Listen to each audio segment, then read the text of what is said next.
Easily Rubik cube solve करना सीखना है, अगर आपको भी इजीली रूबिक क्यूब सॉल्व करना सीखना है तो मैं आज आपको बताऊंगा तो रूबिक क्यूब को इजीली सॉल्व कैसे करते हैं।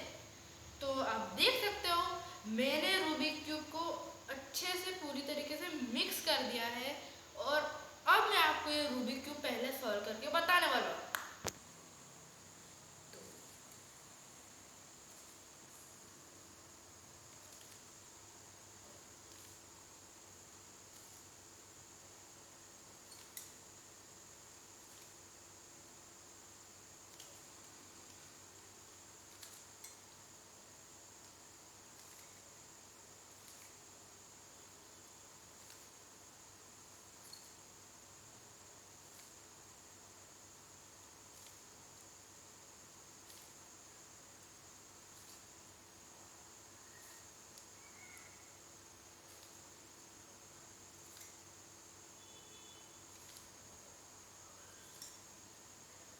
तो फ्रेंड्स, जैसे कि आप सब देख सकते हो तो किस तरह से ये रूबिक क्यूब पूरी तरीके से मैंने मिक्स कर दिया था, पर अब मैंने इसे इतने आसानी और जल्दी से इसे वापस से पूरी तरीके से ठीक कर दिया।